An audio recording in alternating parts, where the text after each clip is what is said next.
Option C any deviation from ideal weld and running weld, ऐसा करके आपको option पूछा जाएगा, लेकिन आपको एक ही आंसर देना है आइडल वेल्ड। आपको उसमें कोई कॉम्प्रोमाइज नहीं है, यही आंसर। आपका एक्सपीरियंस 15 साल का है, 20 साल का है, आप साइड में रख दो। स्विप का आपको एग्जाम देना है तो एज अ फ्रेशर है, आप ऐसा ही समझिए, क्योंकि अगर आप ऐसा सोचेंगे कि मेरा 15 साल का एक्सपीरियंस है, मैं मेरे एक्सपीरियंस के हिसाब से जवाब देगा, तो यहाँ पे गलत होने का चांस है। इसके लिए आपको सब लोगों को मैं बोल रहा हूं कि यहाँ पे बुक में जो लिखा है वही आप आंसर दीजिए। Any deviation from the ideal weld, imperfection. Defect किसको बोलेंगे कि भाई डिफेक्ट ऐसा कि अनएक्सेप्टेबल इनपरफेक्शन, जो एक्सेप्ट नहीं है, जिसको आपको रिपेयर करना है, जिसको आपको काट के निकालना है, जिसको एक्सकेवेशन करना है, वैसी जो चीज है उसको डिफेक्ट बोलेंगे, जो कि हमारे वेल्ड मेटल में एक्सेप्टेबल नहीं है। एक्सेप्टेबल के लिए हमारा कोड सब चीज है ही, कि कोड में दिया है कि भाई हमारा अंडरकट 1.5 mm डेप्थ से ज्यादा नहीं होना चाहिए। अगर 1.6 mm हो गया तो वो अनएक्सेप्टेबल हो गया, 1.5 जो था वो इनपरफेक्शन था। अंडरकट है, आपका कोड में लिखा है above 1.5 mm is not acceptable, ऐसा लिखा है। इसका मतलब यह हो गया कि आपकी मेटल में 1.6 mm डेप्थ का अंडरकट आया तो वो हो गया डिफेक्ट। वो यहां पे क्लियर बात है, ये वो हो गया डिफेक्ट। लेकिन 1.5 या 1.4 mm अंडरकट है तो वो एक्सेप्टेबल है, इसके लिए उसको बोलते हैं इनपरफेक्शन, वो डिफेक्ट नहीं है। ठीक है, ओके, आगे बढ़ते हैं। Classification of imperfection accordance with BSEN ISO 6520-1। तो आपको जो 900 में क्वेश्चन करवाएगा, इसमें ये क्वेश्चन पूछा जाएगा कि आपको कि भाई आपका क्लासिफिकेशन वेल्डिंग इनपरफेक्शन का कौन सा कोड है, तब आपको यहां पे आंसर देना है BSEN ISO 6520-1। ठीक है, This standard classifies the geometric imperfection in fusion welding divided in 6 group। तो imperfection जो है उसको 6 ग्रुप में डिवाइड किया गया है। सबसे पहला है क्रैक, क्रैक में भी बहुत सारे टाइप है। केविटी, केविटी में भी बहुत सारे टाइप है। वो सभी टाइप के बारे में एक एक पॉइंट के बारे में बात करेंगे, लेकिन आप माइंड में याद रखिए कि इनपरफेक्शन 6 टाइप के है। ठीक है, मार्केट में इनपरफेक्शन 32 टाइप के है एएसएमई के कोड के हिसाब से, लेकिन आपको वो चीज याद नहीं रखना है, आपको यही याद रखना है 6 टाइप के इनपरफेक्शन है। पहला है क्रैक, दूसरा केविटी, तीसरा सॉलिड इंक्लूजन, चौथा lack of fusion and penetration, पांचवा imperfection shape and dimension, and छठा मिसलेनियस इनपरफेक्शन। मिसलेनियस इनपरफेक्शन में आपका प्रॉपर तरीके से फिटअप नहीं है, अप एंड डाउन फिटअप है, ऑफसेट है, हाई लो है, वो सब चीज उसमें आएगा। ठीक है, तो हम लाइन बाय लाइन करने वाले हैं, इसके लिए है ना मैं लाइन बाय लाइन ही जाएगा। किस लोगों को, जो लोगों को थोड़ा ऐसा लगेगा कि ऐसा क्यों कर रहा है, तो भाई देखो, जो लोगों को एग्जाम देना है प्रॉपर, सही में जो लोग मनी डाल रहे हैं, सही में जो लोग 1.6 लाख डाल रहे हैं, 1.10 लाख डाल रहे हैं, उसी के लिए मैं ये बुक करवा रहा हूं, ताकि पॉइंट बाय पॉइंट आपको समझ में आए। It is important that an imperfection is correctly identified so that cause can be established and action taken prevent further occurrence। ठीक है, तो ये भी आपको ये चीज याद रखना है। ओके, ये जनरली ये क्वेश्चन नहीं पूछा जाएगा, आपको ऊपर वाला है वही है क्रैक। तो imperfection produce by a local rapture in solid state. तो इनपरफेक्शन क्या होता है, तो कि जब क्रैक आएगा तो इसका मतलब ये होगा कि आपका जो वेल्ड मेटल है उसमें लोकल रैप्चर हुआ होगा, उसमें लोकल कांड हुआ होगा, लोकल उसमें प्रॉब्लम कुछ है, वो लंबा छोड़ा है, तो उसको बोलते हैं क्रैक। ठीक है, which may arise from the effect of the cooling or stress। Okay, वो आने का रीजन क्या होता है, वो सडन कूलिंग या स्लो डाउन ऑफ कूलिंग या फास्टर कूलिंग या फिर स्ट्रेस की वजह से। मैं आपको एक सिंपल एग्जांपल दे रहा हूं। क्रैक आने, अगर लोगों को क्रैक देखना है, जो लोग प्रैक्टिकल में काम कर रहे हैं ऑन जॉब पे, तब उसको क्या करना है, आपको वेल्ड मेटल का एक जनरल पीस है उसमें लेना है, वो वेल्डर को बोलना है यहाँ पे थोड़ा रफ पीस, जो आपको यूज होने वाला नहीं है, वो वेस्ट पीस से, उसमें आपको उसको बोलिए कि यहाँ पे वेल्डिंग मारो। फिर ऊपर से आपके हाथ में थोड़ा कॉपर का टुकड़ा रखो,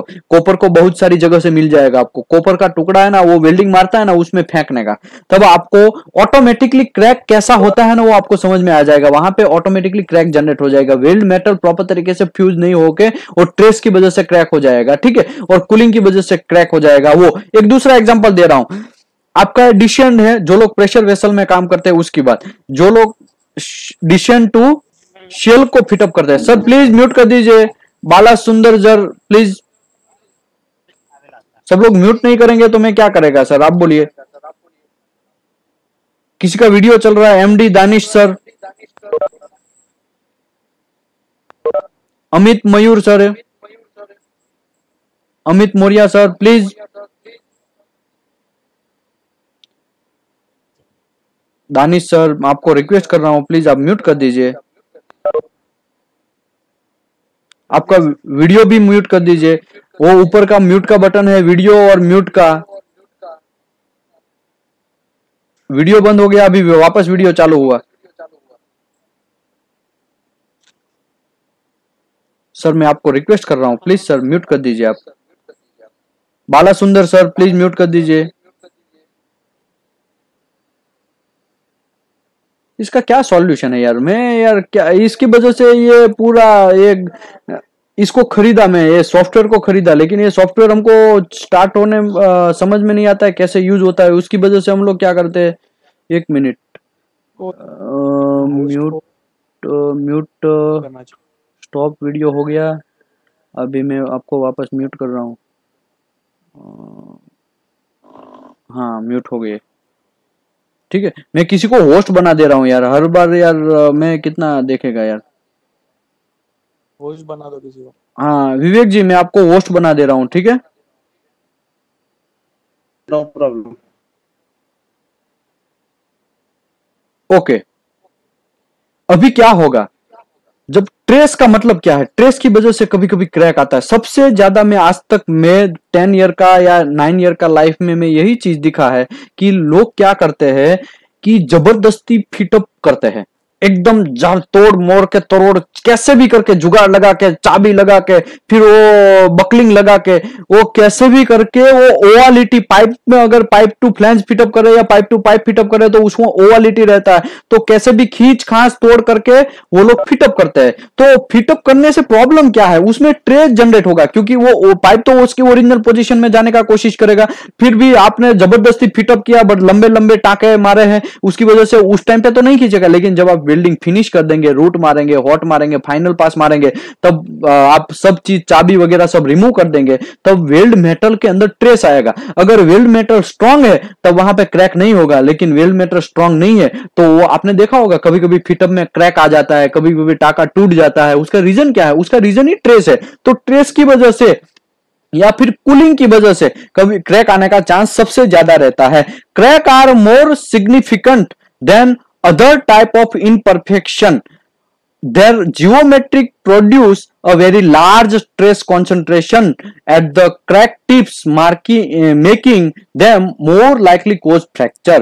देखो जब क्रैक आता है तब क्या होता है, तब है ना आपका वेल्ड मेटल फ्रैक्चर की साइड चला जाता है। वो क्रैक को अगर आपने कंट्रोल नहीं किया, चलो आपके जॉइंट में क्रैक आया, समझो आपका 15 mm या फिर 15 मीटर का लेंथ में एक छोटा सा क्रैक आया, ठीक है, वो क्रैक को अगर आप उस टाइम पे अटेंड नहीं करेंगे या आप वो टाइम टू टाइम आप उसको क्लियर नहीं करने की वजह से वो क्रैक लंबा होता जाएगा। जहां तक वहां उसको ट्रेस नहीं क्लियर होगा तब तक वो आगे आगे बढ़ता जाएगा। तो वो कोई उसका फ्रैक्चर जो होता है उसी का वो रीजन है। Okay, type of crack, longitudinal crack, transverse crack, radial crack, crater crack and branching crack. Longitudinal crack का मतलब कि आपका लॉन्ग सिम है या सक सिम है, उसकी लॉन्जिट्यूडनल डायरेक्शन में आएगा तो वो लॉन्जिट्यूडनल क्रैक है। ट्रांसवर्स डायरेक्शन में ऊपर, जैसे कि मैं आपको बीवेल एक एग्जांपल के तौर पे समझाता हूं। आपके पास एक बीवेल है, समझो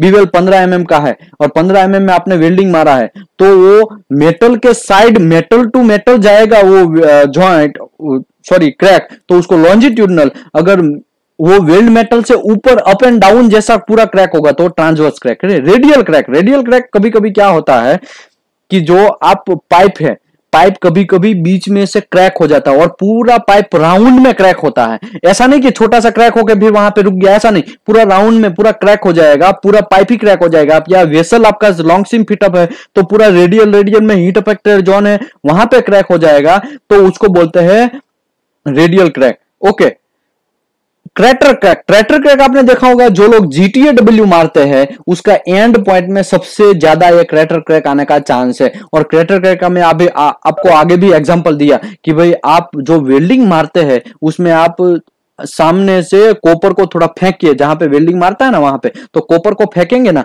तो वो चारों जगह पे सब जगह से पॉइंट उसका एक रहेगा, एकदम बीच में से सभी जगह से एक सिंगल पॉइंट से अलग अलग जगह से क्रैक आपको फैला हुआ मिलेगा, उसको बोलते हैं क्रैटर क्रैक। लेकिन लॉन्जिट्यूडनल क्रैक में ऐसा नहीं है, उसका पॉइंट सेम रहेगा लेकिन एक ही जगह से एक ही बार क्रैक स्टार्ट होगा, दूसरी जगह एंड होगा, ऐसा होगा। लेकिन क्रैटर क्रैक में बीच में पॉइंट रहेगा और उसके अलग अलग डायरेक्शन में तीनों डायरेक्शन में क्रैक होता रहेगा, तो उसको बोलते हैं क्रैटर क्रैक। ब्रांचिंग क्रैक, जो ब्रांच कनेक्शन आप लोग करते हैं और वो ब्रांच कनेक्शन अगर ट्रेस में है, उसका कूलिंग का सिस्टम है, तब भी वहां पे आपको क्रैक होने का चांस है। तो आपको फंडा ये याद रखना है कि आपको 6 टाइप के इंपरफेक्शन है। पहला crack, cavity, solid inclusion, lack of fusion, penetration, imperfect shape and dimension and miscellaneous imperfection. लेकिन क्रैक में भी 4 टाइप है, 5 टाइप है। लॉन्जिट्यूडनल, देखो नाम एकदम सिंपल है, आपको याद रखने का नया कोई रॉकेट साइंस नहीं है। Longitudinal crack, transverse crack, radial crack, ठीक है, ये तीनों डायरेक्शन आ गया।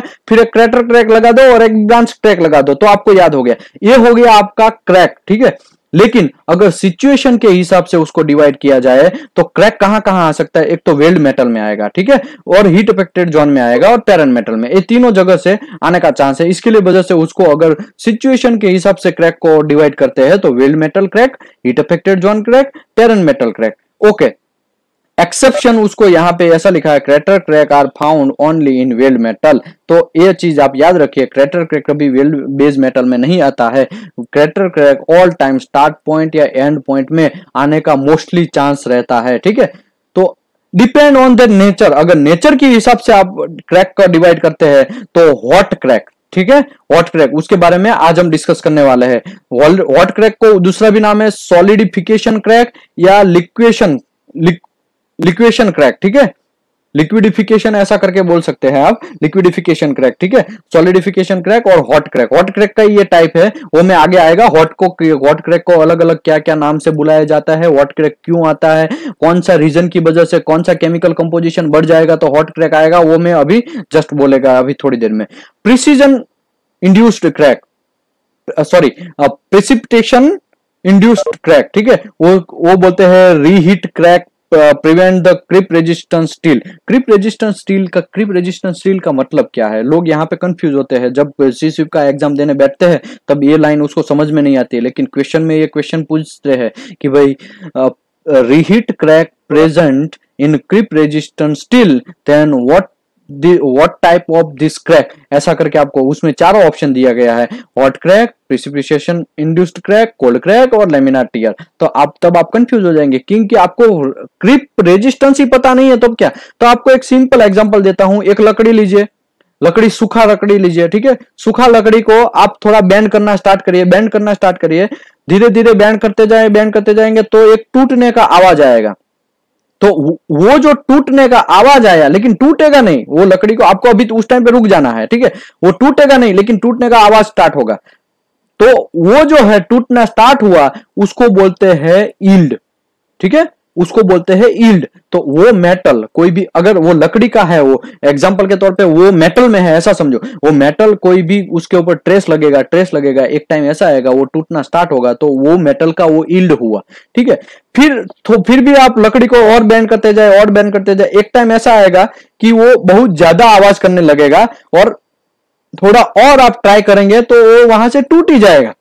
तो अभी और आपको ट्राई नहीं करना है, लेकिन बहुत सारा टूट गया है, अभी थोड़ा और फोर्स लगाएंगे और वो टूट जाएगा, तो उसके पहले जो सिचुएशन बना ना उसको बोलते हैं क्रीप रेजिस्टेंस। वहां तक वो मटेरियल का रेजिस्टेंस कैपेसिटी है, रेजिस्ट कर सकता है, वहां तक वो लकड़ी है वो स्ट्रांग है। उसके बाद लकड़ी की फट जाएगी, ठीक है, अभी मैं गाली बोल देगा, ठीक है, सॉरी, ओके, तब वहां से क्या होगा, वो लकड़ी की फट जाएगी, मतलब लकड़ी टूट जाएगी। तो मेटल में ही सेम चीज ऐसा है, कोई मेटल के ऊपर ट्रेस पड़ता है या कोई पॉइंट लोड लगता है या फिर उसके ऊपर कोई अलग तरीके से वहां पे लोडिंग सिस्टम होता है, डायनेमिक लोड लगता है, तब कुछ मटेरियल तक, कुछ वो मटेरियल है कुछ हद तक वो सस्टेन करेगा, कुछ मटेरियल कुछ टाइम तक वो रिजिस्ट करेगा, लेकिन इतना बहुत सारा लोड लगने लगेगा तो धीरे धीरे मटेरियल बैंड होना स्टार्ट होगा। मटेरियल बैंड ना हो के कभी कभी अगर आपका मटेरियल इंपैक्ट टफनेस वाला मटेरियल है या टफनेस प्रॉपर्टी वाला मटेरियल है या फिर आपका मटेरियल हार्डनेस है, तो हार्डनेस मटेरियल है वो तो तुरंत टूट जाएगा, हार्डनेबल मटेरियल है तो ठीक है, लेकिन टफनेस प्रॉपर्टी वाला मटेरियल है तो लो टेम्परेचर पे जाके वो टूट जाएगा। तो सबका अपना अपना कैपेसिटी है। और अब हम लोगों को यहाँ पे कोई पीएचडी नहीं करना है क्रीप रेजिस्टेंस के ऊपर, क्योंकि क्रीप रेजिस्टेंस आपको समझना है तो मटेरियल साइंस मेटलर्जी है ही, आपके पास एएसटीएम है ही, ठीक है। लेकिन मेरा कहने का मतलब यह है कि प्रेसिपिटेशन जो इंड्यूस्ड क्रैक आता है वो आपका क्रीप रेजिस्टेंस की वजह से आता है। जहां पे लोड ज्यादा लगता है उस टाइम पे एक टाइम ऐसा आता है कि वहां पे मटेरियल क्रैक होना स्टार्ट होता है, तो वो जो क्रैकिंग सिस्टम बना है उसको बोलते हैं precipitation crack. Cold crack, cold crack कहां पे आता है, वेल्ड मेटल फिनिश हो गया, हमने वेल्डिंग मारना फिर खत्म कर दिया।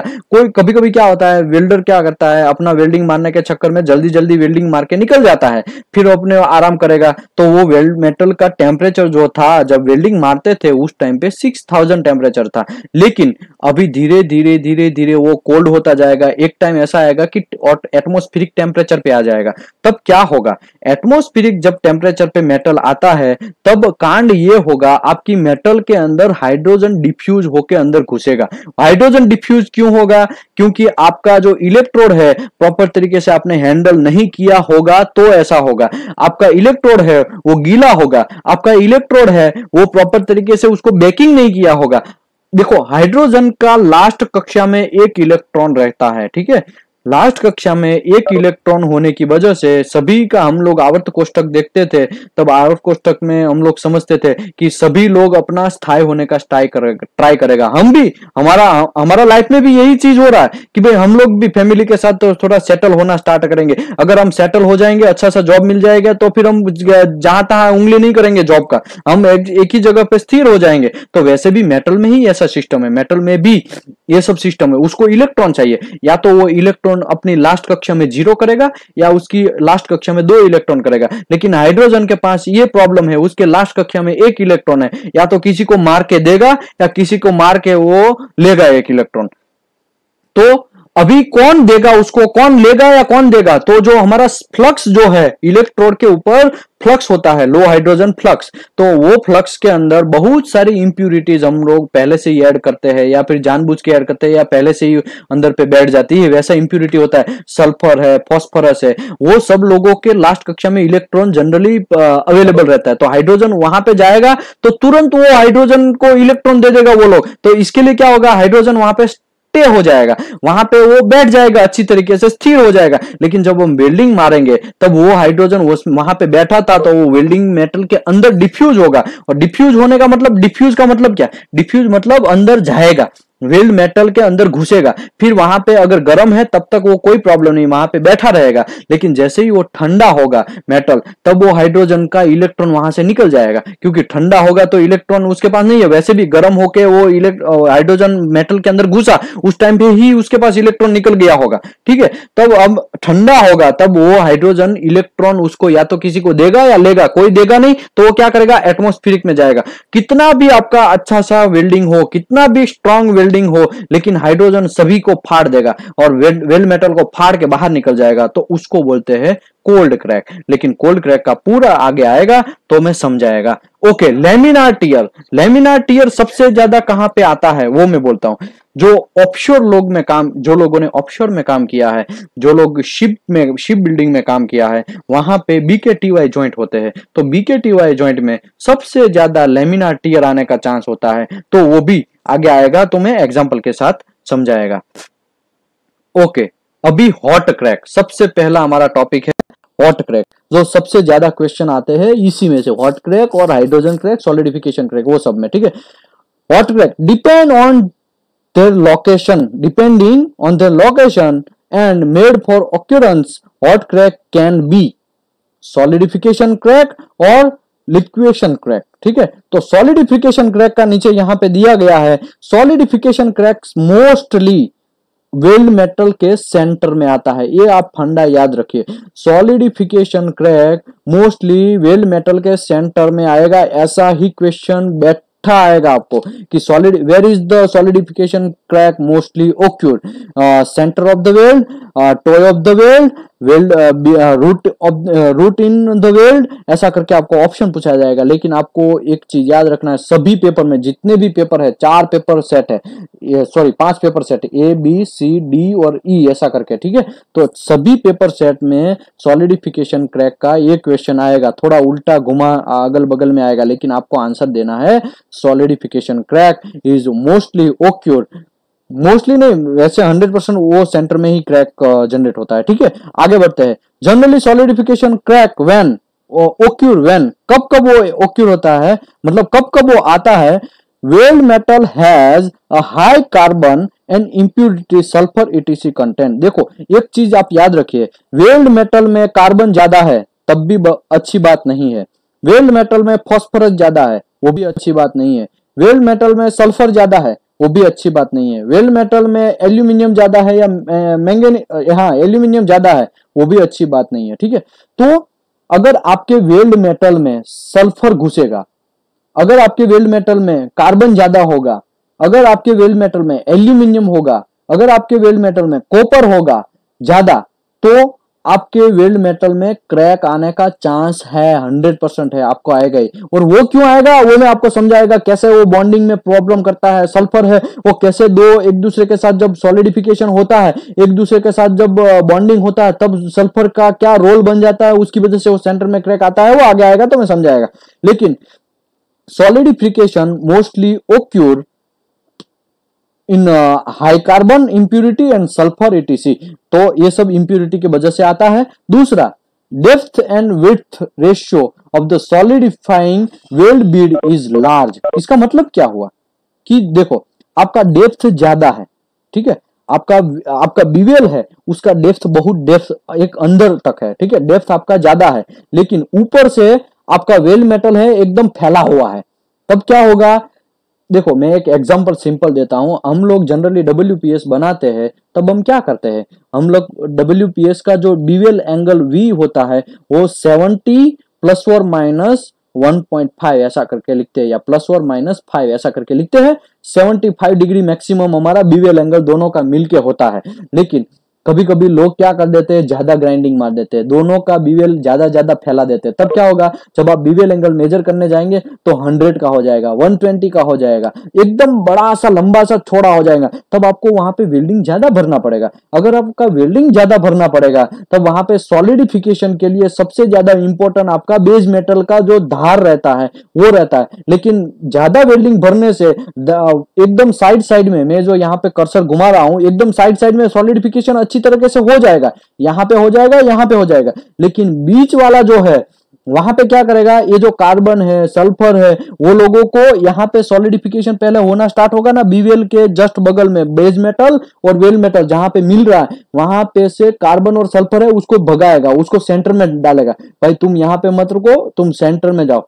अभी हम लोग सॉलिडिफिकेशन हो रहे हैं जल्दी से, क्योंकि वहां पे टेम्परेचर का हमारा लो फॉल जल्दी होता है, क्योंकि बेस मेटल की वजह से, ठीक है, वेल मेटल का टेम्परेचर ज्यादा होता है और बेस मेटल का कम होता है, तो बेस मेटल और वेल मेटल जहां पे मिलता है वहां पे ऐसा होता है कि टेम्परेचर धीरे धीरे फॉल होगा और वहां पे सॉलिडिफिकेशन होगा, तो वहां पे कार्बन है सल्फर है वो सब लोग जो है उसको भगाएगा, वहां से भगा के वो लोग कहां जा सकते हैं, फिर सेंटर में जाए, जहां पे सॉलिडिफिकेशन नहीं हुआ वहां जाएंगे। तो सेंटर में जनरली सॉलिडिफिकेशन नहीं हुआ रहता है, तो सभी लोग सभी जगह से इकट्ठा मिलकर सेंटर में इकट्ठा होते हैं, तो सेंटर में इकट्ठा होंगे तो उसी की वजह से वहां पे फिर बॉन्डिंग प्रॉपर स्ट्रक्चर नहीं बनेगा, उसकी वजह से वहां से क्रैक आएगा। तो डेप्थ एंड विड्थ रेशियो अगर आपका ज्यादा है तब भी प्रॉब्लम है। ओके, तीसरा पॉइंट, उसका तीसरा रीजन सॉलिडिफिकेशन आने का तीसरा रीजन है डिस्क्रप्शन disruption of heat flow condition occur start and stop stop and start condition. Start and stop condition में क्या होता है, सडनली टेम्परेचर इंक्रीज होता है। आप एक चीज आप याद रखिए कि कोई भी वेल्ड मेटल अगर आपका 100 डिग्री है या फिर यार आपका एटमॉस्फेरिक टेम्परेचर है, उसको आप 600 टेम्परेचर पे लेके जाएंगे तो उसकी तो गांड फटेगी ही फटेगी। तुरंतली आप उसको 600 टेम्परेचर पे ले जा रहे हैं तो वो वेल्ड मेटल का क्या हाल होगा, तो प्रॉब्लम होगा। तो 600 नहीं 6000 मुझे बोलना था, 6000 टेम्परेचर तक आप लेके जाएंगे। वो जैसे ही आपका एटमॉस्फेरिक 37 डिग्री है, जैसे ही आप आग स्टार्ट करेंगे तो 6000 टेम्परेचर प्रोड्यूस होगा। तो 6000 टेम्परेचर प्रोड्यूस होगा तो वो जो वेल्ड मेटल है वो इतना एकदमली सडनली एक हार्ट अटैक जैसा उसको महसूस होगा, तो वो सस्टेन नहीं कर पाएगा, वो सस्टेन नहीं कर पाएगा। इसके लिए वो जल्दी से कूल होगा, क्योंकि एटमॉस्फेरिक का टेम्परेचर है वो 6000 है, 6000 सडनली फॉल होगा। सडनली फॉल होने की वजह से start point and and point में ये सब उसकी वजह से वहां पे भी आता है। तो सॉलिडिफिकेशन क्रैक आने का ये 3 रीजन है, आपको तीनों रीजन याद ही रखना है, उसमें कोई कॉम्प्रोमाइज नहीं। आप ऐसा सोचेंगे कि यार बाद में पढ़ लेंगे, कुछ घंटा भी कोई पढ़ता नहीं है यार, आप अभी से क्लियर कर लीजिए। सॉलिडिफिकेशन क्रैक आने का 3 रीजन है, एक तो कार्बन एंड इट्स इंप्यूरिटी, जैसे कि सल्फर, एल्यूमिनियम, कॉपर, ये सब चीज मेटल होगा तब सॉलिडिफिकेशन क्रैक आने का चांस ज्यादा है। और ओके, वो चीज में मैं एक चीज बोलना भूल गया, कार्बन, सल्फर, फास्फोरस ये हमारे बेस मेटल में ज्यादा नहीं है, हमारे इलेक्ट्रोड में ज्यादा नहीं है। तो ये सब चीज आता कहां से है साला, ये सब चीज घुसता कहां से? तो हमारा जब बीवेल एंगल होता है वो ऑयली होता है, तो ऑयल में सबसे ज्यादा सल्फर है, फास्फोरस है और सबसे ज्यादा कार्बन है, तो वो वहां पे इफेक्ट करेगा। चलो ऑयल नहीं है, समझो डस्ट है, तो डस्ट भी अगर मेटल है, कुछ भी मेटल है या मिट्टी है, तो मिट्टी भी एक one type of chemical reaction भी उसमें उसके साथ भी होगा, तो उसमें भी कार्बन ज्यादा है, ठीक है। तो उसी की वजह से वो सब चीज कहां से इन्वॉल्व होता है, डस्ट से, ऑयल से, या फिर आपका दूसरा कुछ चीज वहां पे पड़ा है उससे, या आपका बेस मेटल का अंदर बीवेल प्रॉपर तरीके से हमारा ग्राइंडिंग नहीं किया, वो ग्राइंडिंग का ऊपर का ग्राइंडिंग बर्स है वो वहां पे चिपका है, कभी हमारा कपड़ा वहां पे फंसा हुआ है, कपड़ा वहां पे चिपका हुआ, वो सब चीज की वजह से कार्बन, सल्फर, फास्फोरस वो सब वहां पे प्रेजेंट हो जाते हैं। तो उसका ये भी रीजन है, ठीक है। तो पहला ये रीजन हुआ। दूसरा रीजन आपका वेल्ड मेटल बहुत डेप्थ है और ऊपर से विड्थ उसका ज्यादा है, तब भी होने का चांस ज्यादा है। तीसरा रीजन आपका स्टार्ट और एंड पॉइंट का वो भी है, तो वो भी एक रीजन है, ठीक है। आगे बढ़ते हैं। Can be wide, crack can be wide and open to the surface like shrinkage, void और sub surface porosity possibly narrow. देखो, क्रैक कैन बी वाइड मतलब क्रैक बड़ा भी हो सकता है, आपका पूरा उंगली घुस सके उतना भी वाइड हो सकता है, और ऐसा भी हो सकता है आपका हेयर जैसा आपका जो आपका हेड है उसका जो हेयर है, हमारा बॉडी का जो हेयर है उतना भी हो सकता है। तो ऐसा जरूरी नहीं है कि क्रैक बड़ा ही होगा, लंबा ही होगा, कोई जरूरत नहीं। जब जो लोग आरटी फिल्म का रिव्यू करते हैं, मैंने आरटीएफआई का एक पूरा सेशन करवाया था जो यूट्यूब में नहीं डाला है, तो आरटीएफआई में ये सब चीज में समझाया था। एकदम हेयर क्रैक होगा तो आपको कैसे वेरीफाई करना है वो क्रैक को, आपको कैसे पता चलेगा? तो जो क्रैक रहता है एकदम स्मूथ रहता है, उसमें कोई अगल बगल में ऊपर नीचे ऐसा नहीं जाता है, ठीक है। तो क्रैक अगर जाता भी है तो एकदम स्मूथ तरीके से जाएगा, उसी की वजह से लोग कंफ्यूज होता है कि यार ये अंडरकट है या क्रैक है। जब आरटी फिल्म देखते हैं तब की बात करो, लेकिन मेरा कहने का मतलब यहाँ पे ये है, आपका जो क्रैक है वो वाइड भी हो सकता है और नैरो भी हो सकता है, वो क्रैक के ऊपर डिपेंड है। And open to the surface like shrinkage, wide और सब सरफेस पॉसिबली नैरो। तो क्रैक ऐसा नहीं है कि खाली सब सरफेस में आएगा, सरफेस के अंदर रहेगा, ऊपर हमको दिखेगा नहीं, ऐसा भी हो सकता है, भी सब सरफेस में भी हो सकता है, ऐसा भी हो सकता है क्रैक हमारा ऊपर में ओपन भी हो, ऐसा। तो क्रैक के बारे में आपको ये सब चीज याद होना जरूरी है। क्रैक जनरली श्रिंकेज वॉइड की वजह से भी आता है। श्रिंकेज वॉइड जनरली कहां पे होता है? ज्यादातर हमारा बीकेटीवाई जॉइंट है, जो लोग ऑफशोर में काम किया है उसको ज्यादा पता है कि भाई श्रिंकेज जहां पे होता है, श्रिंकेज मतलब सॉलिडिफिकेशन प्रॉपर नहीं होना, श्रिंकेज मतलब मोल्डिंग। जब आपका कास्टिंग मेटल होता है, जो लोग ऑटोमोबाइल इंडस्ट्री से यहाँ पे बहुत सारे लोग जुड़े हैं, तो वो लोग बोले तो उसमें कास्टिंग होता है, कास्टिंग में मेटल प्योर होता है, मेटल जब प्योर करते हैं, मेटल हम डालते हैं लिक्विड फॉर्म में, फिर वो धीरे धीरे ठंडा होता है, तो ठंडा होते होते सब अपना अपना अपना अपना फैमिली फ्रेंड को खींच लेगा बगल बगल में, अगल बगल में। लेकिन जहां पे खड्डा रह जाएगा, जहां पे मेटल कम पड़ जाएगा, तो वहां पे क्या होगा, वहां पे क्रैक जनरेट होगा, श्रिंकेज वाइड की वजह से, ठीक है, वहां पे श्रिंकेज की वजह से ऐसा। Okay, solidification crack is mostly like to occur in composition and result in wide freezing temperature range। मैं आपको बोला कि आपका सॉलिडिफिकेशन क्रैक जो है wide freezing temperature range, wide freezing range मतलब 6000 टेम्परेचर है, और आपका एटमॉस्फेरिक वेल्ड मेटल का टेम्परेचर, आपका वेल्डिंग जहां पे मानना है वहां पे एटमॉस्फेरिक टेम्परेचर है, तो वो सस्टेन नहीं कर पाएगा, उसकी फट जाएगी मेरे भाई। जैसा ही आप आर्ट स्ट्राइक करेंगे तुरंत वहां पे सॉलिडिफिकेशन वाइड रेंज की वजह से, फ्रीजिंग टेम्परेचर का रेंज जो है वाइड की वजह से, वहां पे क्रैक आएगा, आने का चांस है। ओके, आगे बढ़ते हैं।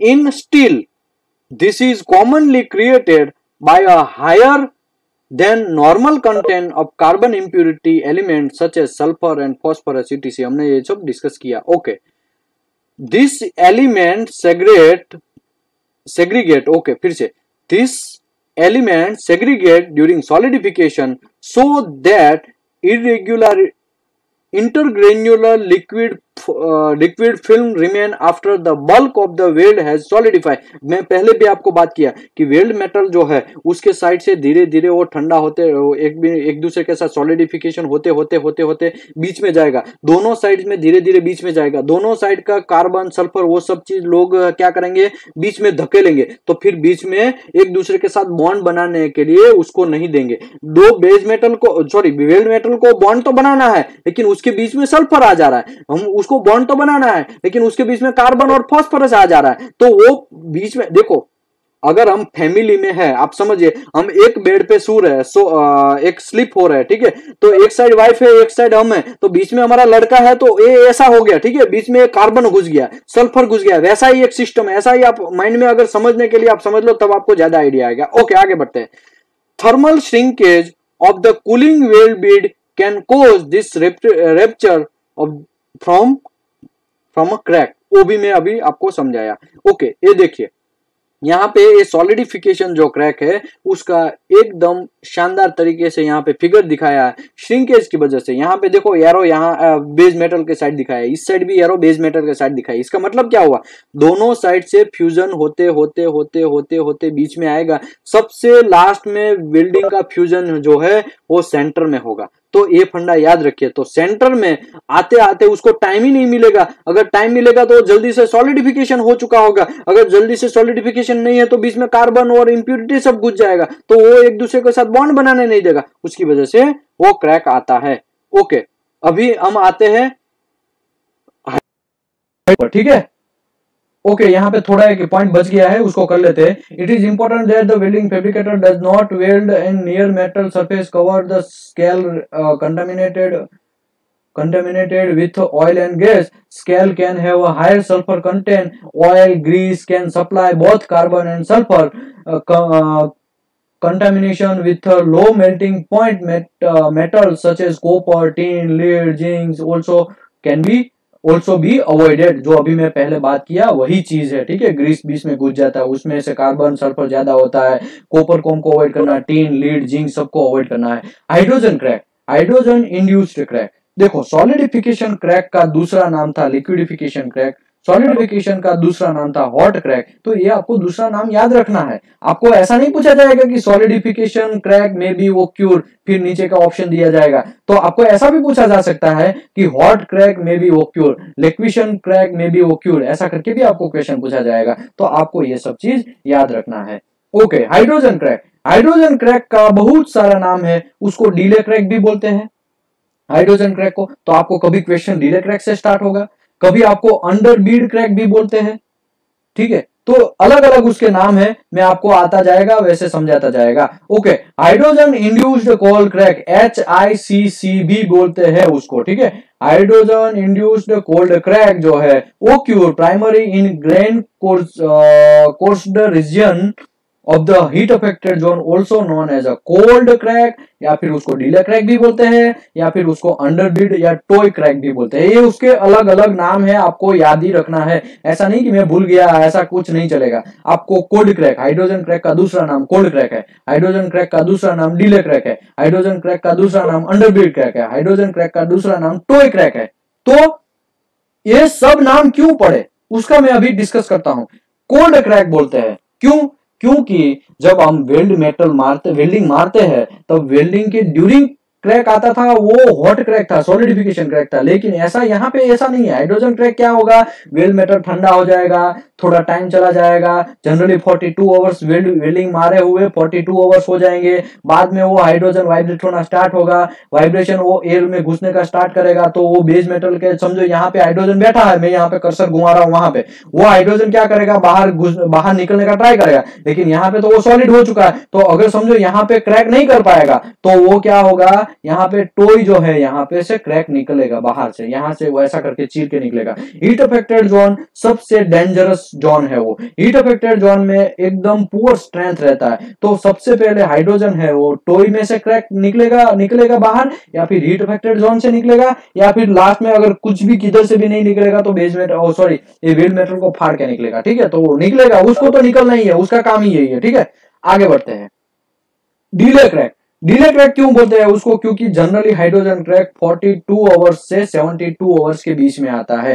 अंडरबीड क्रैक क्यों बोलते हैं, क्योंकि वो जनरली वेल्ड मेटल है, उसके वेल्ड मेटल से जस्ट अंडरबीड है, हमारा टोय है, वहां से आता है, उसके लिए भी उसको टोय क्रैक भी बोलते हैं। Okay, its lie parallel of the fusion boundary and its path is usually combination of inner and transgranular cracking. तो आपका जो कोर्स बाउंड्री रहता है, उसका जो पैरेलल बाउंड्री रहता है हमारा वेल्डिंग का, हमारा टोय का, उसकी जस्ट पैरेलल चीर फाड़ के निकलेगा हाइड्रोजन, उसकी वजह से उसको हाइड्रोजन क्रैक बोलते हैं। ओके, हाइड्रोजन क्रैक भी आने का बहुत सारे रीजन, जैसे कि मैं सॉलिडिफिकेशन क्रैक समझाया, वैसे ही हाइड्रोजन क्रैक आने का बहुत सारा रीजन है, वो एक एक हम आगे बढ़ते हैं। The direction of principal residual tensile stress, देखो ये इतना मैं करवाया ना, अभी मैं 1 से 2 पेज फिनिश किया, तो 1 से 2 पेज में आपको 5 से 6 क्वेश्चन आएंगे, आपको 148 क्वेश्चन पूछे जाएंगे, तो हर एक क्वेश्चन 1000 रुपीज का है, क्योंकि 148 क्वेश्चन टोटल अगर पेपर में आते हैं, अगर आपका फीस का वगैरह सब डालते हैं तो टोटल 1,50,000 फीस होता है इंस्टीट्यूट का मिला के। तब आप ये बात समझ लीजिए, आपको एक क्वेश्चन है वो 1000 का है, तो अभी हमने 5 क्वेश्चन डिस्कस कर लिए, तो वो 5000 के क्वेश्चन बन गए। तो आप ऐसा सीरियस लेके करिए, ऐसा नहीं कि बाद में मैं कर लेगा स्विप करने का, नहीं ऐसा नहीं, अभी कर लीजिए, अभी करेंगे, बाद में जब आप इंस्टीट्यूट ज्वाइन करेंगे, तो कोई भी इंस्टीट्यूट आप ज्वाइन कर सकते हैं, उस टाइम पे क्या होगा, आपको तुरंत आपके माइंड में फिटअप होगा कि हाँ ये ऐसा बोलते थे और इसका मतलब यही होता है। ओके, आगे बढ़ते हैं। The direction of principal residue tensile stress can in toy crack cause to crack path of growth progressively away from the fusion boundary toward the region of the lower sensitive hydrogen crack। जहां पे lower sensitive area रहेगा, जहां पे से हमारा weld metal poor होगा, जहां से बॉन्डिंग प्रॉपर तरीके से नहीं होगा, जहां पे हार्डनेस ज्यादा होगा, वो चीज को फाड़ के निकलेगा हाइड्रोजन। ठीक है, वहां से वो हाइड्रोजन को निकलने का chance. When this happen the crack growth rate decreasing and इवेल्युटी अरेस्टेड। ठीक है, ये सब चीज आपको करना है। आगे बढ़ते हैं। देखो, हाइड्रोजन क्रैक आने का 4 रीजन होता है। हमने पहले बोला कि सॉलिडिफिकेशन आने का कितने 3 रीजन थे, लेकिन हाइड्रोजन क्रैक आने का 4 रीजन है। आपका इलेक्ट्रोड है, उसमें मैं जब एएसएमई सेक्शन 2C, एएसएम हमारा यूट्यूब में मैं ऑलरेडी मैं ऐसे ही क्लास करके वो यूट्यूब में डाला था, उसमें ये सब चीज समझाया था कि आपका वेल्ड मेटल का गुड इलेक्ट्रोड किसको बोलते हैं, गुड लो हाइड्रोजन इलेक्ट्रोड इसको बोलते हैं, जिसमें 100 ग्राम में 8 ml हाइड्रोजन हो, उसको अच्छा हाइड्रोजन लो हाइड्रोजन इलेक्ट्रोड बोलते हैं। लेकिन हाइड्रोजन क्रैक क्यों आता है, क्योंकि 100 ग्राम में आपका 15 ml से ज्यादा हाइड्रोजन आ गया है, अंदर बैठ गया है, तो उसी की वजह से हाइड्रोजन क्रैक आने का चांस सबसे ज्यादा है। ओके, अभी 15 ml हमको कैसे पता चलेगा, हमको कि घंटे भाई भी पता नहीं चलेगा, हम तो क्या ऐसा बोलने के लिए बोल देंगे 15 ग्राम से ज्यादा नहीं होना, 15 ml से ज्यादा नहीं होना चाहिए, लेकिन हमें कैसे पता चलेगा कि वो 15 ml से ज्यादा हो गया है उसमें। इसके लिए हमको इलेक्ट्रोड को देखना है, वो इलेक्ट्रोड टूट जाएगा, इलेक्ट्रोड गीला हो जाएगा, तब वो उसमें आप समझ लीजिए वो हाइड्रोजन प्रॉपर तरीके से बहुत सारा उसमें बैठा हुआ है। इसके लिए हमको क्या करते हैं, हम लोग जनरली बेकिंग करते हैं। बेकिंग करने का रीजन क्या है कि हाइड्रोजन क्रैक ना आए, क्योंकि बेकिंग करेंगे तो गर्म होगा इलेक्ट्रोड, गर्म होगा हमारा अगर CS का इलेक्ट्रोड है तब हम 260 से 425 1 से 2 आवर्स तक हम बेकिंग टेम्परेचर डाल करते हैं, उसका मदर ओवन में उसको हीटिंग करते हैं इलेक्ट्रोड को। उसका रीजन क्या है, उसका रीजन ही यही है कि भाई हमारा अंदर बैठा हुआ हाइड्रोजन है वो निकल जाए, जल्दी से एस्केप हो जाए। अगर वो इलेक्ट्रोड से हाइड्रोजन निकल गया तो हमारा ये कंडीशन सॉल्व हो जाएगा, हमको इसका टेंशन नहीं रहेगा हाइड्रोजन क्रैक आने का। तो हाइड्रोजन क्रैक क्यों आता है, आपका 100 ग्राम में आपका 15 ml से ज्यादा हाइड्रोजन है तब आएगा। आपका यील्ड जो है वो 0.5 से ज्यादा होगा। यील्ड का मैं आपको बात बोला कि यील्ड किसको बोलते हैं, कि कोई मेटल वो उसका यील्ड प्रॉपर नहीं है, कोई मेटल का हमारा वो मेटल जल्दी से टूट जाता है, वैसा मेटल है। अगर मैं आपको ग्लास की बात करूं, हमारा जो जनरल ग्लास आता है जो हम वाटर ड्रिंक करते हैं, उसको हम ऊपर से नीचे फेंकेंगे तो क्या होगा, वो बहुत सारे उसके पार्ट हो जाएंगे, वो उसके फिर हमको पैर में भी लगेगा। इसके लिए हम लोग क्या करते हैं, उसको अच्छी तरीके से इकट्ठा करके फिर कचरे में डाल देते हैं। उसका रीजन क्या है भाई कि ऐसा अच्छी तरीके से टूटा, क्योंकि उसका यील्ड नहीं है मेरे भाई, वो प्रॉपर तरीके से उसका यील्ड और इलास्टिसिटी नहीं है। अगर आप वही चीज अगर स्टेनलेस स्टील का ग्लास है उसको ऊपर से नीचे फेंके वो नहीं टूटेगा क्या, क्यों, क्योंकि उसमें यील्ड ज्यादा है। तो हमको वैसा मटेरियल सिलेक्ट करना चाहिए कि जिसका यील्ड हमें ज्यादा हो, वैसा मटेरियल अगर सिलेक्ट करेंगे तो उसमें हाइड्रोजन क्रैक नहीं आएगा।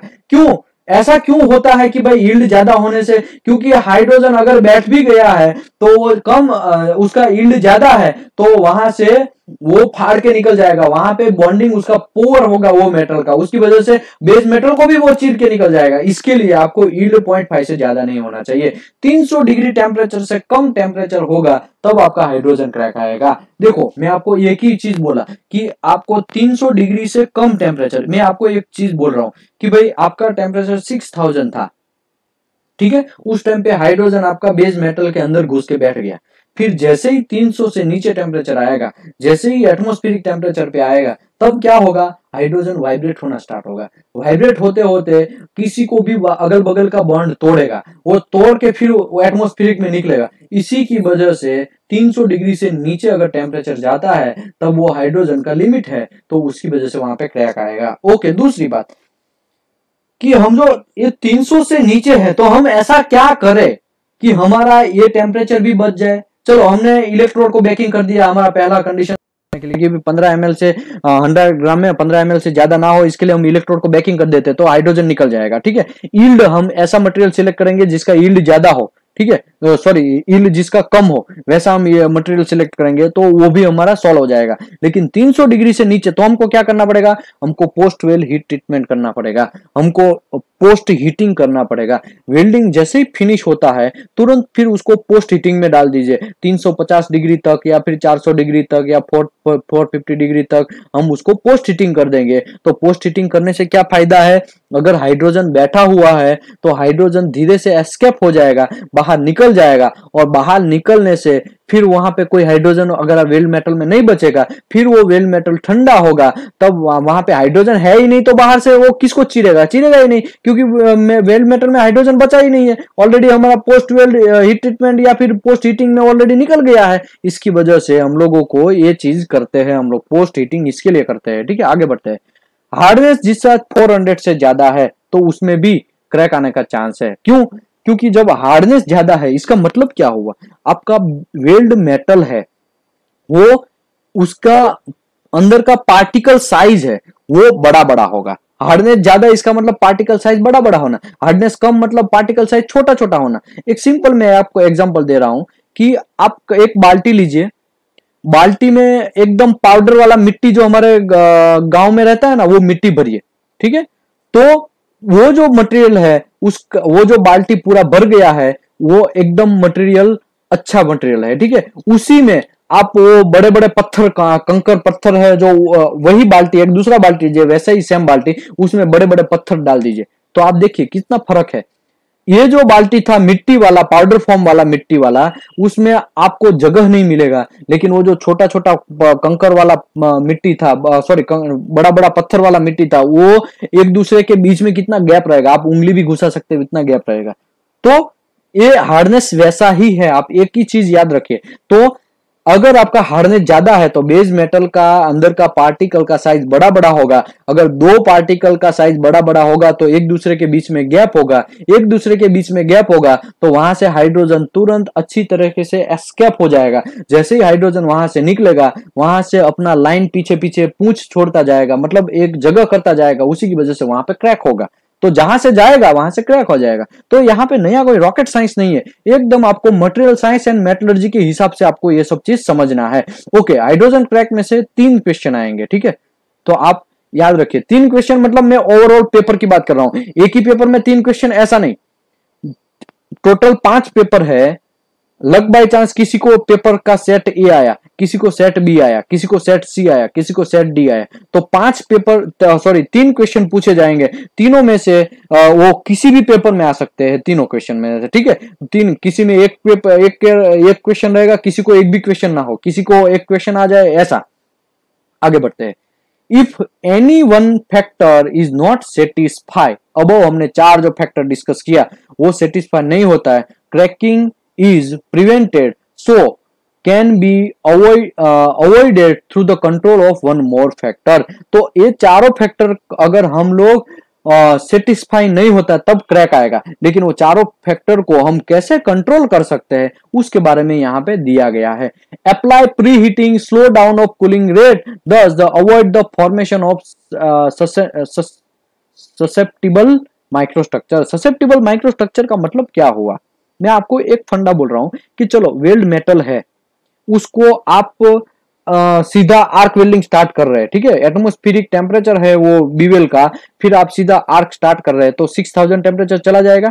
तो 6000 टेम्परेचर चला जाएगा, अगर टेम्परेचर सडन हाई हुआ है तो सडन फॉल भी होगा ना वो, क्योंकि जल्दी से नीचे भी आएगा ना टेम्परेचर, तो जल्दी से नीचे आएगा तो क्या होगा, आपका जो वेल्ड मेटल है वो ऑलरेडी फ्यूज होकर थोड़ा गिरा है, लेकिन 6000 से सडनली एटमॉस्फेरिक तक आएगा तो वो एक दूसरे के साथ बॉन्ड होने में उसको टाइम नहीं देगा, क्योंकि कोई भी चीज को टाइम देना पड़ेगा। आप जब हीटिंग कर रहे हैं तो हीटिंग में क्या होता है, प्री हीटिंग कर रहे हैं तो इसमें क्या होता है कि आप जब हीटिंग करते हैं तो आपका हीटिंग जो है पूरे मेटल में धीरे धीरे थर्मल कंडक्टिविटी की वजह से फैल जाता है।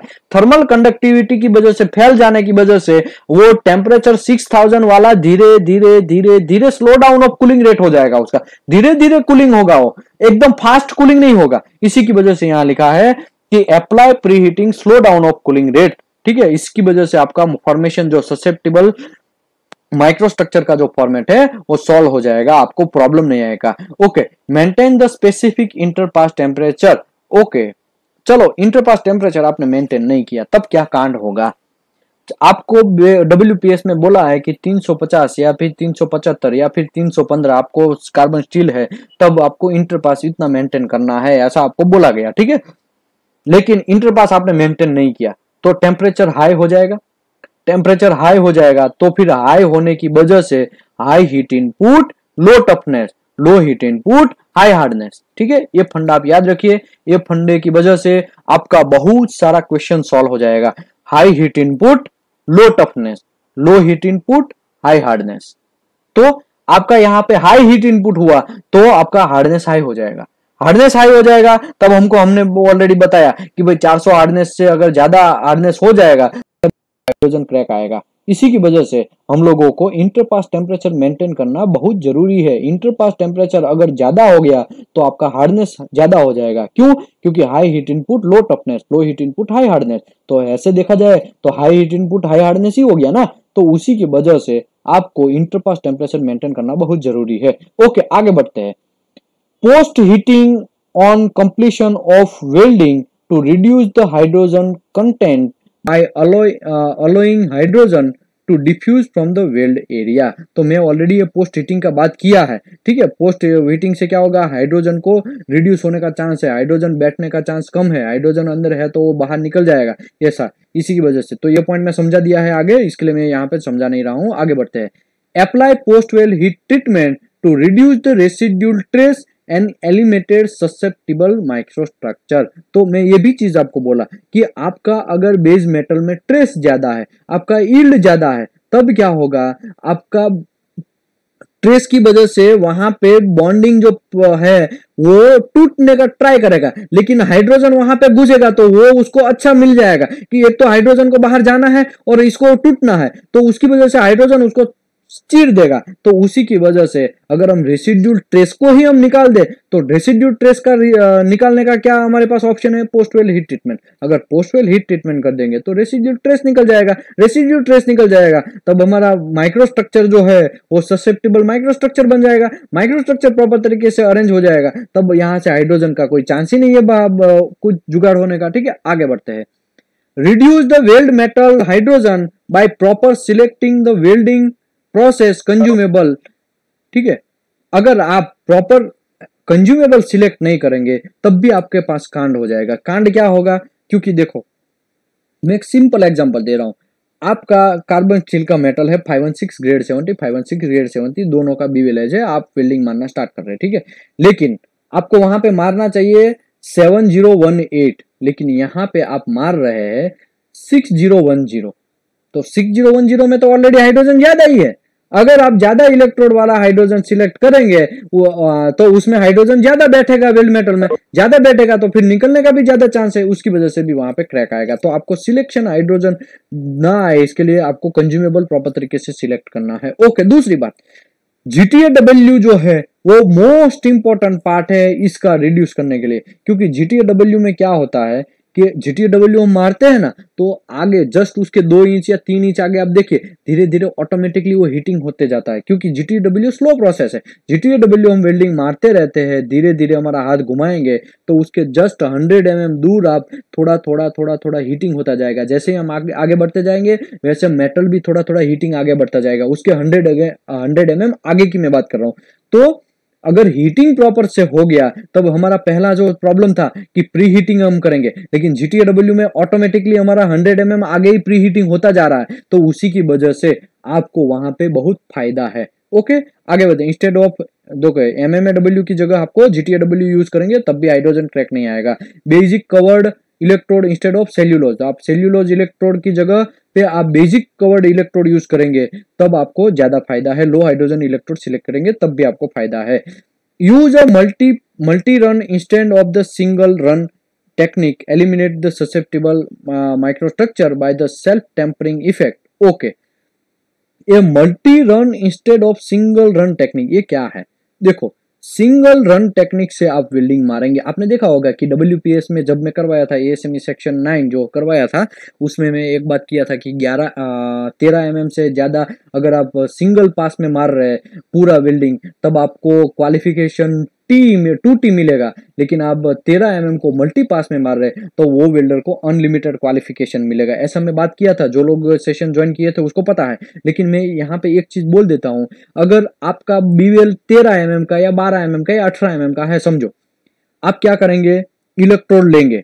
ठीक है, इलेक्ट्रोड लेंगे, फिर वो एक ही जगह पे रूट स्टार्ट करेंगे, वहां से रूट भरते फिर फाइनल तक चले जाएंगे। ठीक है, एक ही जगह पे, फिर दूसरा इलेक्ट्रोड लेंगे, फिर आगे का थोड़ा रूट से स्टार्ट करेंगे, फाइनल तक भर देंगे, फिर तीसरा इलेक्ट्रोड लेंगे, रूट से लेके फाइनल तक भर देंगे। ऐसा करके अगर भरते हैं तो उसको सिंगल रन टेक्निक बोलते हैं। ठीक है, एक ही रन में फिनिश करना हमारा वेल्डिंग बोलते हैं। लेकिन हम मल्टी रन टेक्निक में क्या करते हैं, पहले रूट मारते हैं, फिर हॉट मारते हैं, फिर फिलअप का मल्टी रन मारते हैं, फिर और फिलअप का मल्टी रन और मारते हैं, फिर फाइनल कैपिंग लास्ट में मारते हैं, ऐसा होता है। तो आपको अगर मल्टी रन में मारते हैं तो प्री हीटिंग हमारा जो होता है ऑटोमेटिकली आपका वेल्ड मेटल में प्री हीटिंग होता जाएगा। अगर आपका वेल्ड मेटल में प्री हीटिंग होता जाएगा तो हाइड्रोजन पहले से ही दूर होता जाएगा।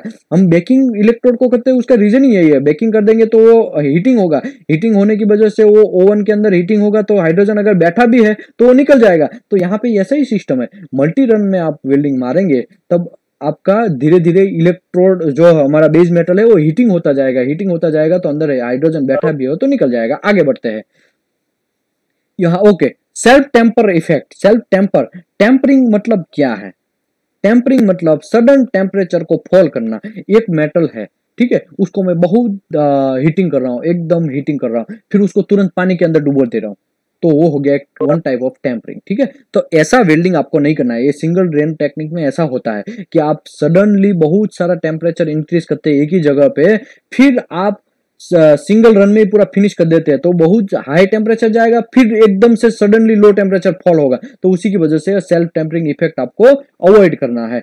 Reduce the hydrogen content by allowing the hydrogen to diffuse from the weld area. Reduce hydrogen content by allowing hydrogen diffuse from the well area. ठीक है, ये हमें अभी पहले बात किया वही है। Use a temper bead hot pass technique, same effect of above, मतलब हॉट पास टेक्निक यूज करना है। हॉट पास टेक्निक का मतलब क्या है?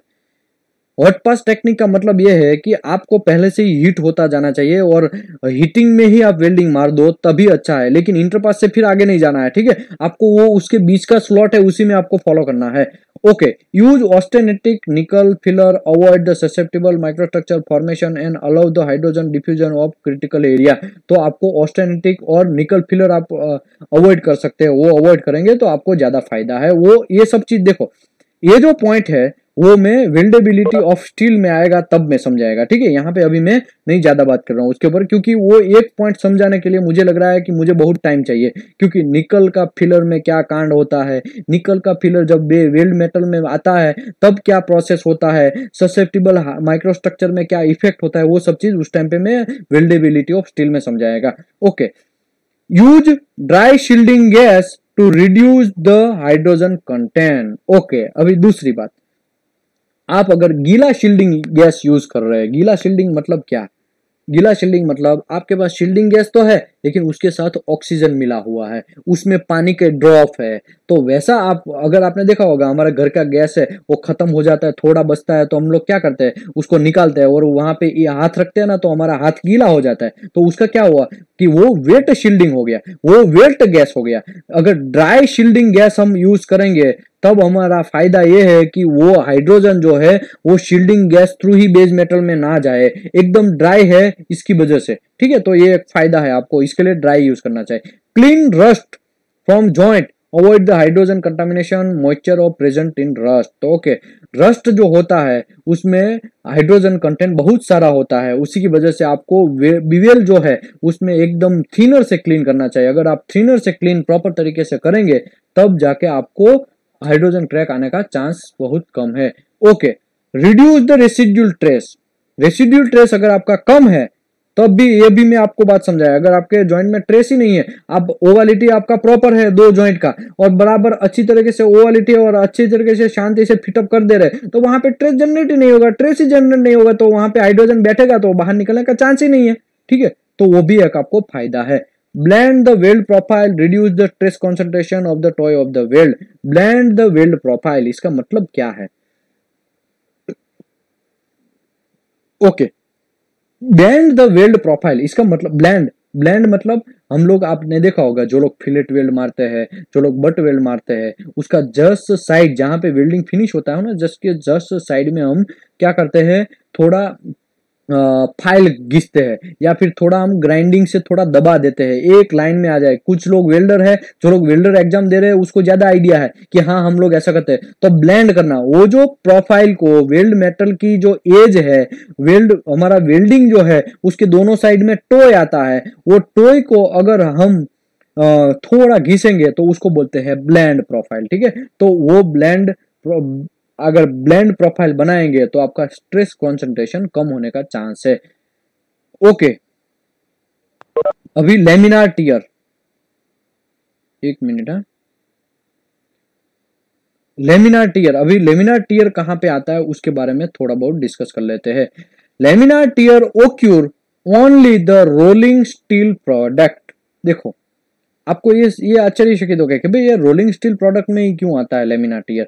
तो आप समझिए कि आपका कोई एक प्लेट है, वो वेसल के लिए आपको रोल करना है। वेसल बनाने के लिए शेल को राउंड तो करना पड़ेगा ना, जैसे मैंने एक लेक्चर किया है पूरा कि शेल प्लेट को कैसे रोल करते हैं और वो कैसे रोल करके दोनों का एज कैसे मिलाते हैं, वो उसका मैं 1 घंटे का पूरा समझाया है। ठीक है, तो जब आप प्लेट के अंदर कुछ पोरोसिटी है, समझ लो, वो पोरोसिटी क्या करेगा, अगर हम रोल करेंगे तो वो पोरोसिटी लंबा होगा, जितना भी लंबा होगा या एयर उसको, वो पोरोसिटी में थोड़ा एयर होगा या गैस होगा, वो गैस पोर है या फिर एयर है या फिर पोरोसिटी में अंदर एयर की वजह से उसके ऊपर रोलिंग की वजह से रोल क्या करेगा, उसको दबाएगा, दबाएगा तो वो कहां से भी भागेगा, वो पोरोसिटी ट्रैवल करेगा बेस मेटल के अंदर, तो जहां जहां पे ट्रैवल करेगा वहां पे वो लेमिनार टीयर जनरेट कर देगा, एक one type of crack generate कर देगा। तो उसी की वजह से जनरली रोलिंग प्रोडक्ट में सबसे ज्यादा लेमिनार टीयर आते हैं।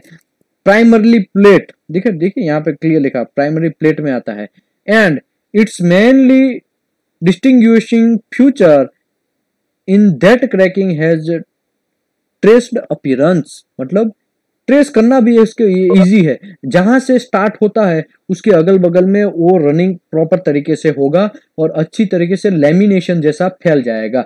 और लेमिनार क्रैक आने का क्या रीजन है, तो crack occur in joint where, कहां पे, तो कि जो थर्मल कॉन्ट्रैक्शन, ठीक है, thermal contraction strain occur in the throat thickness direction of the steel plate. Okay, अभी मैं आपको एक फंडा समझाता हूं। चलो भाई, ये हमारा वेल्ड मेटल है, ठीक है, यहाँ पे ये हमारा बेस मेटल है, उसके ऊपर हमने ये ऐसा एक कोई बार फिटअप किया है, फिर यहाँ पे हमने वेल्डिंग मारा है, ठीक है। तब ये बार अब अगर हम ऊपर खींचेंगे, ये बेस मेटल नीचे जाएगा, तो क्या होगा, जो वेल्ड मेटल का जस्ट नीचे का एरिया, हीट अफेक्टेड जोन का एरिया है, वो एरिया थोड़ा पुअर होगा। वेल्ड मेटल थोड़ा स्ट्रांग रहेगा, लेकिन उसका हीट अफेक्टेड जोन का एरिया है, वहां पे थोड़ा हार्डनेस ज्यादा होगा। हार्डनेस ज्यादा होने की वजह से वहां पे एक दूसरे का जो पार्टिकल का बॉन्डिंग साइज है, बॉन्डिंग स्ट्रक्चर है, वो पुअर होगा। तो उसी की वजह से ये यहाँ पे दोनों जगह से खींचेगा एक दूसरे के साथ, तो यहाँ पे स्ट्रक्चर वहां पे कहाँ पे एकदम पुअर है, तो हीट अफेक्टेड जोन में, तो इसी की वजह से हीट अफेक्टेड जोन में चिर जाएगा वो।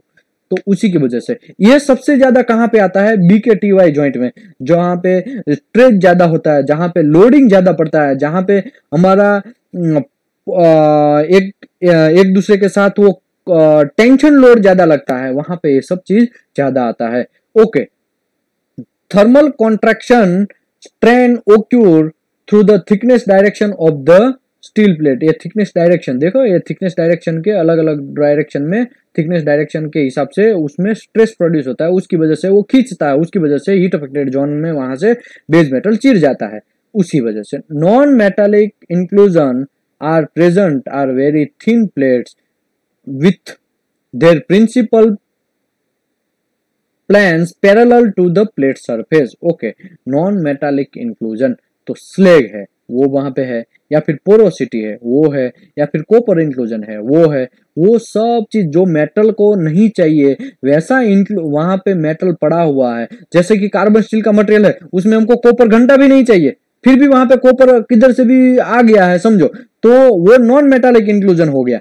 हमको वहां पे स्लैग नहीं चाहिए, तो वो नॉन मेटालिक इंक्लूजन हो गया, तो उसकी वजह से भी ये लेमिनार टीयर आने का चांस है, क्योंकि वहां से चीरने का चांस सबसे ज्यादा है। Okay, contraction strain imposed the planar and non-metallic inclusion result in progression decohesive to the form of roughly rectangular hole which are the horizontal part of the cracking। देखो समझो, मैं आपको एक चीज बोल रहा हूं, यहाँ पे एक बड़ा सा स्लैग है समझो यहाँ पे, ठीक है, मैं यहाँ पे मेरा कर्सर है वहां पे बड़ा सा क्रैक है, तो क्या होगा, ये यहां से खींचेगा, ये वहां से नीचे से खींचेगा, तब क्या होगा, सबसे ज्यादा यहाँ पे नॉन मेटालिक इंक्लूजन यहाँ पे पड़ा है, तो वहां पे एक दूसरे के साथ बॉन्ड पार्टिकल का साइज प्रॉपर तरीके से नहीं है, उसकी वजह से वहां से चीरना स्टार्ट होगा, ये थोड़ा यहां से ऐसे जाएगा, थोड़ा यहां से ऐसे जाएगा, तो ऐसा करके आपको होगा। मैं 1 मिनट में थोड़ा इसको ड्रॉ करके समझाता हूं, तब आपको ज्यादा आइडिया आएगा।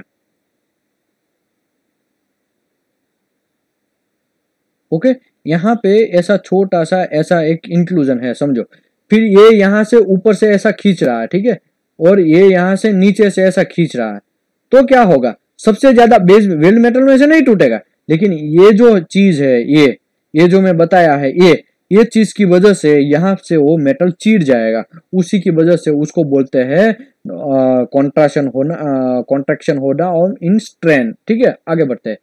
वो पैरेलल भी टूट सकता है या परपेंडिकुलर भी टूट सकता है या फिर ओरिजेंटल भी टूट सकता है। with the further strain vertical part of the cracking produced generally by the ductile shearing crack. Okay, ductile shearing crack का मतलब क्या है? एक चिंगम है, हम हमारे जेब में हम जब चिंगम खाते हैं, पता है ना, चिंगम चबा चबा बहुत ज्यादा बार चबाना रहता है, तो जब हम बहुत चबाते हैं फिर उसको थोड़ा बाहर निकालते हैं, फिर उसको आप खींचिए तो एक लंबा होगा, ठीक है, तो उसको बोलते हैं डक्टिलिटी। एक चीज याद रखिए, उसको बोलते हैं डक्टिलिटी, वो डक्टिलिटी हुआ। लेकिन आप वो चिंगम को उसकी मार लीजिए, बराबर चबाइए, बराबर आधे घंटे या 1 घंटे तक चबाइए, फिर वो चिंगम को बाहर निकालिए, फिर उसको खींचिए, वो खींचेगा नहीं, तुरंत टूट जाएगा। तो वो जो टूट गया वो हो गया डक्टाइल शियर क्रैकिंग। एकदम सिंपल एग्जांपल, नया कोई उसमें रॉकेट साइंस नहीं। चिंगम को इतना चबाइए, फिर एक टाइम ऐसा आएगा कि आपको वो चिंगम अच्छा नहीं लगेगा, वो एकदम आपको थोड़ा फोर्स मारना पड़ेगा चबाने के लिए, फिर वो चिंगम को बाहर निकालिए, फिर उसको दो हाथ से खींचिए तो वो टूट जाएगा। तो वो जो टूटा वो डक्टाइल शियर ऑफ क्रैकिंग हुआ, वो डक्टिलिटी की वजह से टूट गया। लेकिन पहले जब हम चिंगम खाते हैं 5-1 मिनट के बाद फिर उसको बाहर निकालिए और लंबा बनाइए तो वो खींचेगा, ऑटोमेटिकली वो लंबा होगा, तो उसको बोलते हैं डक्टिलिटी। ठीक है, तो अगर वेल्ड मेटल ऐसा या फिर बेज मेटल वैसा जिसमें डक्टिलिटी पुअर है और वो पुअर डक्टिलिटी की वजह से वो मेटल टूट जाएगा, जैसे ज्यादा चबाया हुआ चिंगम टूट जाएगा, वैसा ही उसको बोलते हैं डक्टाइल क्रैकिंग। ठीक है, तो यहां पे मुझे ज्यादा इसमें नहीं पढ़ना है। Those two stage create a traced appearance of this crack. ये जो 2 स्टेज है वो ये सबसे ज्यादा क्रैकिंग आने का चांस है। 2 main options are available control the problem in weld joint liable laminar tear। देखो, सॉलिडिफिकेशन क्रैक हमको कैसे रिमूव करना है, कैसे उसको कंट्रोल करना है वो हम समझे। हाइड्रोजन क्रैक कैसे करना आता है और कौन से रीजन की वजह से आता है और इसको कैसे कंट्रोल करना वो हम समझे। लेकिन लेमिनार टियर है वो रोलिंग प्रोडक्ट में आता है, सम सॉलिड इंक्लूजन की वजह से आता है, मेटालिक नॉन मेटालिक इंक्लूजन की वजह से आता है, या फिर डक्टाइल शेयर की वजह से आता है, वो सब चीज हम समझे। लेकिन उसको कंट्रोल कैसे करना है तब यहाँ पे 2 मेथड लिखा है ऑलरेडी। वेल्डेबिलिटी ऑफ स्टील जब आएगा उस टाइम पे मैं ज्यादा डेप्थ में समझाएगा ये लेमिनार टियर। ठीक है, use a clean steel with guaranteed through thickness properties. Okay, use clean steel. तो मैं आप एक चीज आपको याद रख बोलता हूं, आप स्टील जो है वो एसआर स्टील जो है, हमारा एसआर यहाँ पे हजीरा है, वो एसआर स्टील का आप स्टील खरीदिए और चाइना का स्टेनलेस स्टील खरीदिए, दोनों का ग्रेड सेम होगा। लेकिन आप एक फंडा याद रखिए, वो जो मटेरियल है उसमें चाइना वाला उसमें क्वालिटी पुअर है, लेकिन ये हमारा इंडिया वाला एसआर स्टील है वो एकदम अच्छा क्वालिटी वाला है। तो आप वैसा स्टील खरीदेंगे, घंटे जैसा स्टील खरीदेंगे तो उसमें डक्टिलिटी का प्रॉब्लम होगा। जो स्टेनलेस स्टील में डक्टिलिटी का सबसे ज्यादा प्रॉब्लम होता है, मैं आपको ये चीज बोलता हूँ। ये चीज ऑलरेडी मैं यूट्यूब में भी कौन सा चैप्टर में करवाया था, वो हीट ट्रीटमेंट करके उसमें एनिलिन, स्टेनलेस स्टील में हम एनिलिन क्यों करते हैं, स्टेनलेस स्टील में हम टेम्परिंग क्यों करते हैं, वो सब चीज समझाने के टाइम पे मैं समझाया था कि भाई स्टेनलेस स्टील में सबसे ज्यादा प्रॉब्लम डक्टिलिटी का होता है। अगर आप घंटे जैसा डक्टिलिटी वाला मटेरियल खरीद के लेके आएंगे लो कॉस्ट वाला, तो उसमें लेमिनार टियर आने का चांस ज्यादा हो, क्योंकि उसमें डक्टिलिटी पुअर है। Okay, a combination joint design restrain control weld sequence in minimise the risk of cracking. Okay, combination joint design. अगर जॉइंट डिजाइन आपका 10 mm थिकनेस है, 10 mm थिकनेस में आप डबल वी बनाएंगे तब प्रॉब्लम ही प्रॉब्लम है। 10 mm thickness में आप डिजाइन जॉइंट है डबल वी बनाएंगे तो वहां पे डक्टिलिटी का मटेरियल हार्ड हो ही जाएगा, क्योंकि ऊपर से भी वेल्डिंग लगेगा, फिर बैक चिप करेंगे, नीचे से वेल्डिंग लगेगा, तो हीट ज्यादा हो जाएगा, हीट ज्यादा हो जाए तो मटेरियल डक्टिलिटी हार्डनेस ज्यादा हो जाएगा, मटेरियल हार्ड हो जाएगा तो डक्टिलिटी पुअर हो जाएगा। तो फंडा यही है कि आपको जॉइंट डिजाइन भी प्रॉपर तरीके से सिलेक्ट करना है। रिस्ट्रेन कंट्रोल, तो आपको स्ट्रेंथ तो कंट्रोल करना ही है। Weld sequence minimise the risk of cracking. Weld sequence क्या है ये चीज बोलता हूँ। स्टेनलेस स्टील में आप ऊपर वेल्डिंग मार रहे हैं, रूट मार रहे हैं, वॉट मार रहे हैं, धड़ाधड़ वेल्डिंग मार रहे हैं, वेल्डर को बहुत अर्जेंट है, घर पे जाना है, या वेल्डर को सोना है, या वेल्डर को रेस्ट करना है, उसके चक्कर में, या वेल्डर को टारगेट दे दिया गया तुम इतना वेल्डिंग मार देगा वरना तुमको फायर कर देगा कंपनी से, वरना तुमको कंपनी से निकाल देगा, ऐसा उसको डांटी डालेंगे। तो क्या होगा, प्रॉब्लम ये होगा, वेल्डर क्या करेगा, इंटरपास मेंटेन नहीं करेगा।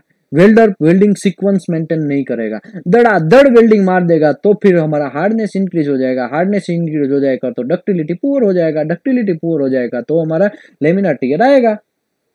ओके, आगे बढ़ते हैं। वेल्डिंग सीक्वेंस का मतलब क्या है?